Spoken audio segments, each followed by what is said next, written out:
Hello friends, today we are discussing about Dockers. I've already installed Dockers in my Linux virtual machine.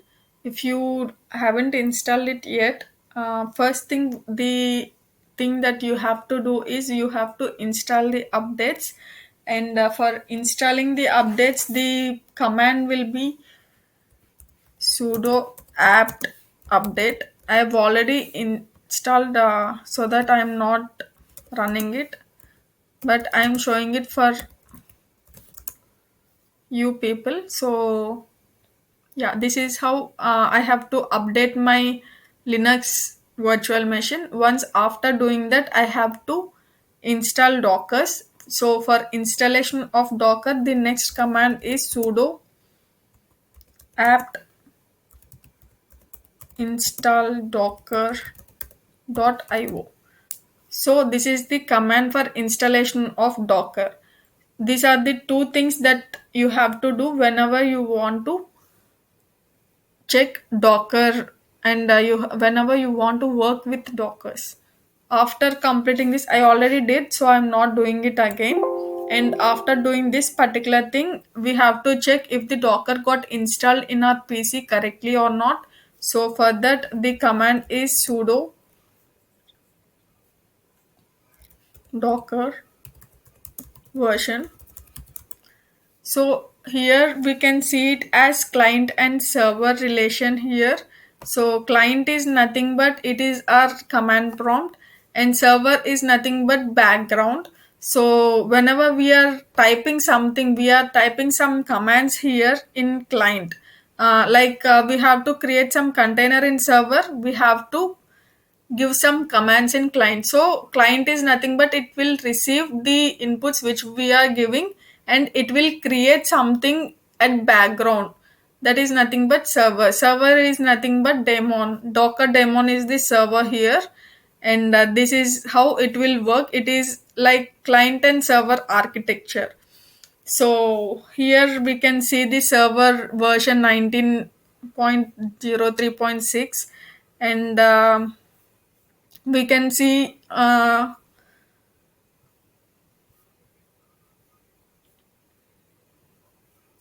that Linux OS, it is a Linux OS, and when it was getting built, so all these details will be there in this particular client and server relation. And after this, we can also see this by using another command, docker info, if this docker was installed correctly or not. So by using this command, we can see here, if you are checking it, yeah, here also it will be in client and server, and it will give you detail like how many containers were there, how many running containers, how many paused, how many stopped, how many images were there. All these details will be there here, and this server should be up and running. As this server is up and running, we can able to see all these details. If this server is not up, then what happens? Let me check. For that, the command will be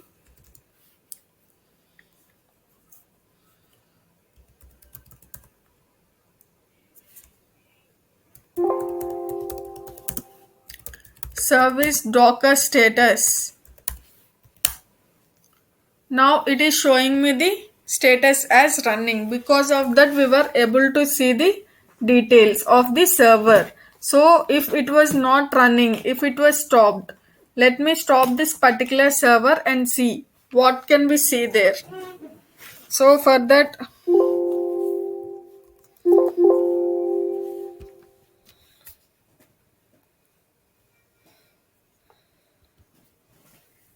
instead of status, I am giving stop here. So this particular service got stopped, and I mean to say as Docker server is stopped. Now let me check the same command which I've given, docker info. See here, I got the client details, but my server cannot connect to the Docker daemon. Docker daemon is nothing but my server. So here I can't connect to my server. So let me start it again. Now let me check. See again, I got all the details which I requires. Okay, this is how we can start or stop the server whenever it is required. And okay, now till here, I hope you people understood. And now I want to discuss about images. What is an image? Image is nothing but it is not a full-fledged OS, but it contains a minimal OS with softwares and its configurations and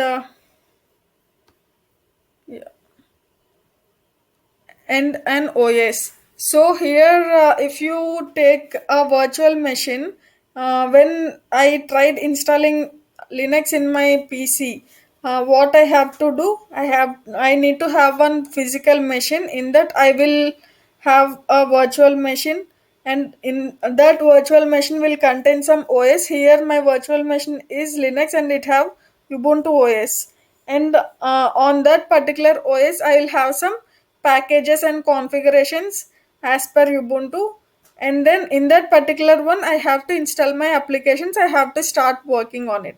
But the thing is that because of this particular scenario, what the things were happening, friends, here, because of this full placed OS which is existing, it is taking a lot of space which is not required for a single application. A single application will take the space in MBs, not GBs as well.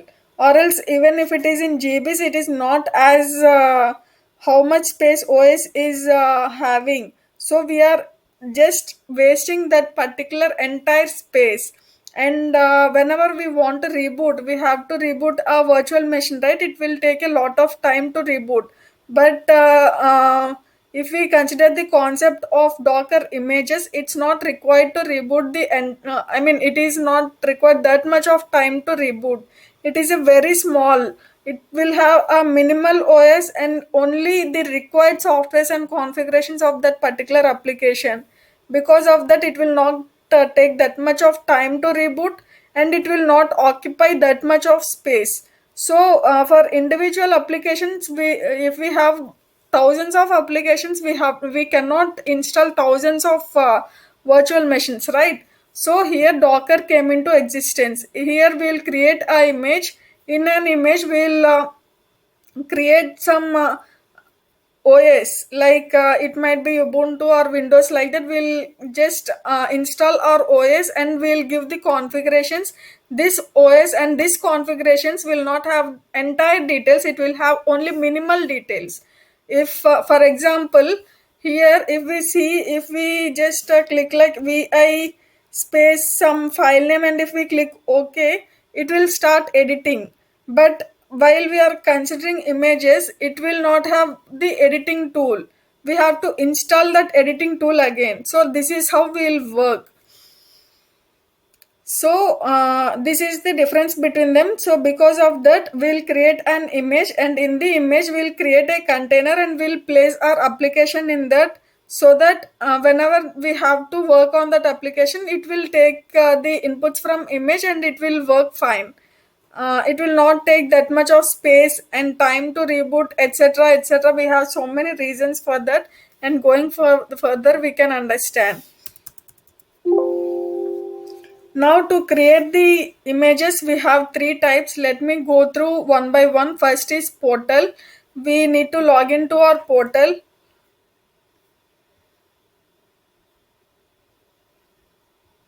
This is my portal, friends.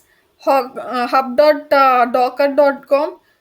You have to just log into this hub.docker.com. This is the portal, and once you logs in, here if you have already logged in, you will have your credentials, or you just need to sign up with some basic information. And after that, if you see here, you will find something like explore.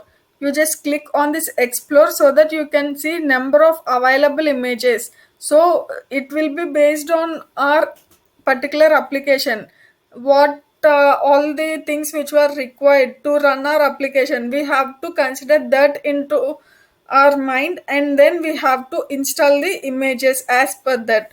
So let me consider I my application based on Ubuntu.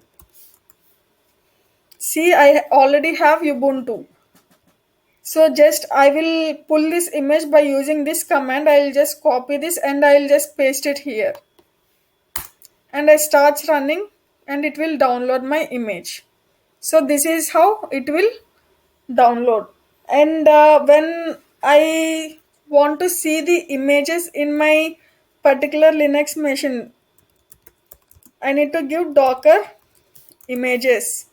See, this is how I can see my image. Ubuntu is the image, and tag is nothing but version, friends. And here I didn't mention any version, right? Actually, if I give Ubuntu colon v 1.0 like that, then it will take that v 1.0 as the version, but I didn't give any version. And that versions will be here tags is there, right?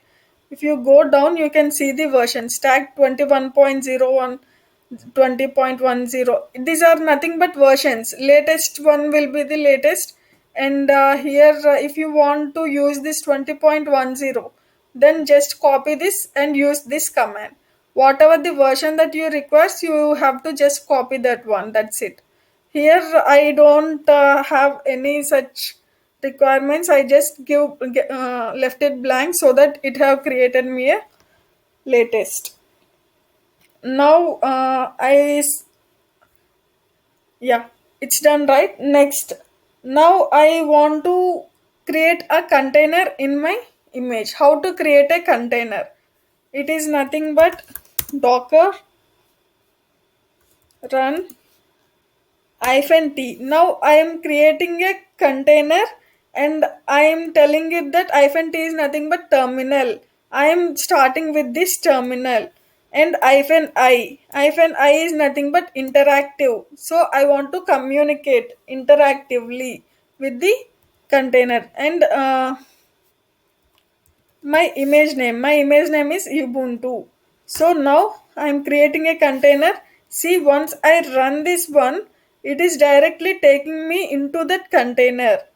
Okay, this is the container ID. Previously I was in my root ID in dockers. Now I am in my root ID in my container. So if I want to exit from this container, just I'll click exit. And after this,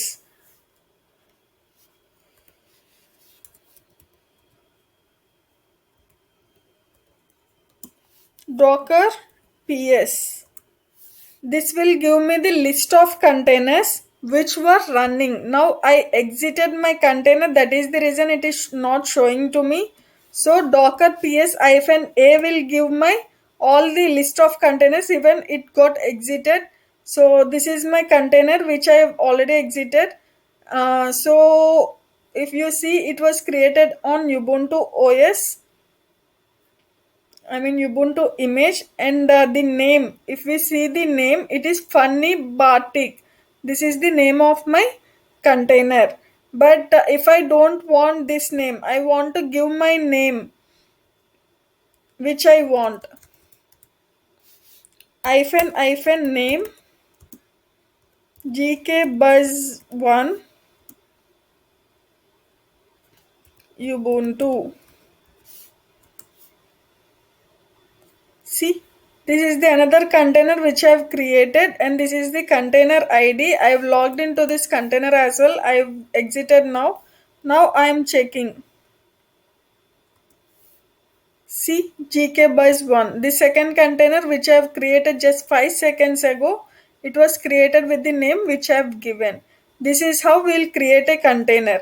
And while we are creating any container, we should not go ahead and create like this. We should create a container with image, and after image we have to give some command. This command is nothing but, after logging into that particular container, I am asking it to start a terminal with bash. I mean, whatever the commands that we are giving after Ubuntu, these all commands will be executing inside the container. So yeah, this is how I have to create in general scenarios.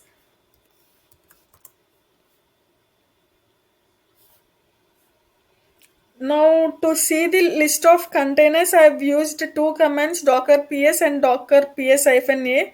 Even I can use docker container ls instead of docker ps, and docker container ls-a instead of docker ps-a. These were the two commands which were the replacement of those two commands. Now the next thing is that I want to log into my container. Now I've exited my container. Now I want to log into my container. For any container, if I want to log into it, I have to start the container first.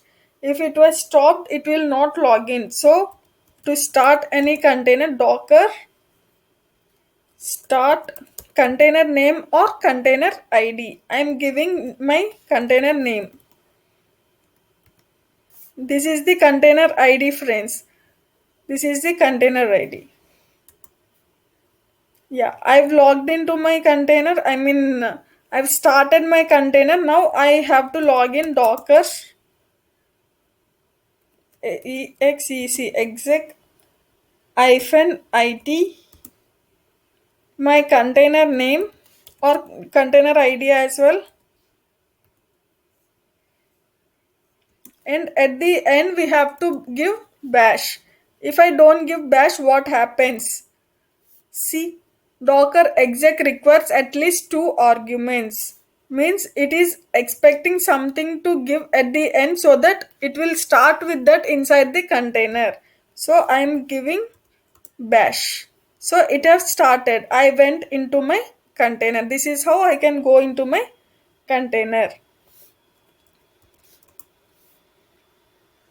And now if I want to remove any container, then first, I need to stop my container. So to stop the container, my command is nothing but docker stop the container name. Again, I'll give gkbuzz1. Yeah, it stopped my container. Now, if I want to remove docker rm gkbuzz1. Yeah, it removed my container. Now, let me check if I have that container still. Yeah, this is all containers, even exited containers as well. I'll check in this. See, I have only GKBuzz 2. I don't have GKBuzz 1 because I've already deleted it. This is how we can delete the containers.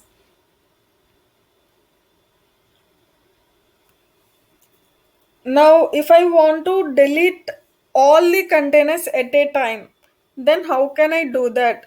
First, I need to stop all the containers, right? So, for that, docker stop. This is basic command which I've already exited here to get this list. How can I get the list? Okay, before that, let me show you another. Docker ps hyphen a is list of containers with its details, right? And hyphen aq, this one will give me only container IDs. Okay, now I got this list. I want to delete this list. So what I will do? Docker stop. First I'm stopping them. Dollar. Inside the dollar, I'm giving this list.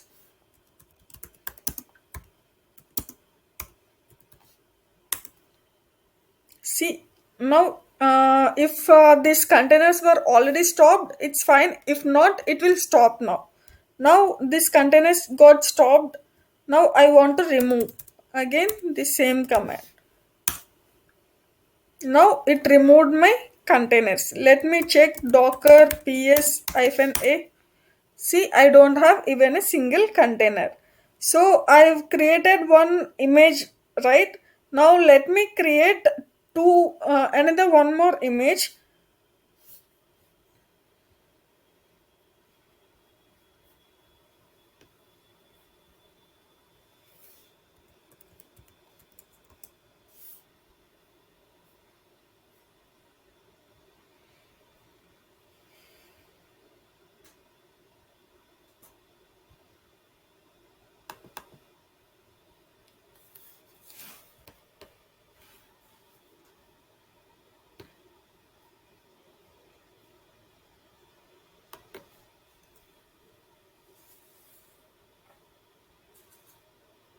Yeah.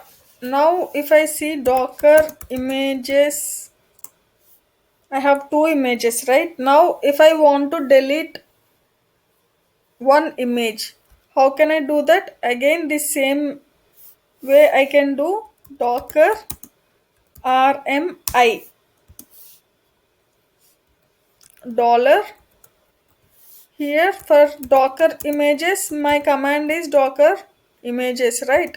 In this hyphen AQ, so I can only get images IDs only here. Yeah, I've deleted all my images. Now, if you don't to have a list of images, if you want to delete only one image, you can give only that image ID or name here. Instead of giving this dollar, this entire thing, you can give your Docker image ID or image name. So now it got deleted, right? So Docker images hyphen a. See, I don't have even a single image. So this is one way to create Docker image, and the deletion also I've already shown you. Now let me show you the next one, Docker run. Docker run is nothing but I already shown you, but I'll show it to you again.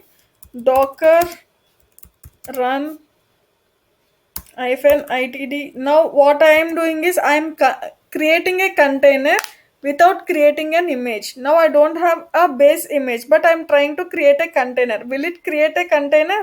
Let's see now.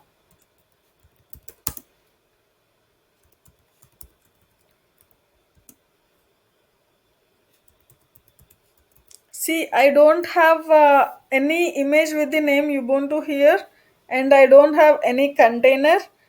Now I'm trying to create a container with this image name, and let me check if it really works. See, it is working. Why it is working means Docker run. The command which I've given here, Docker run, is nothing but Docker create plus start. So, if there is already an image existing, then it will start. If there is no image existing, it will create a new image and then it will start. So if you see this next line, unable to find image Ubuntu colon latest locally. Locally means in my command prompt it have checked locally in my virtual machine if it exists. It is not there. So what it is doing, latest pulling from library slash Ubuntu. Library is nothing but this is library. So it is trying to pull it from here. If it was not finding it somewhere there, then it is trying to pull it from browser. So this is how we'll execute it by using run. And the third thing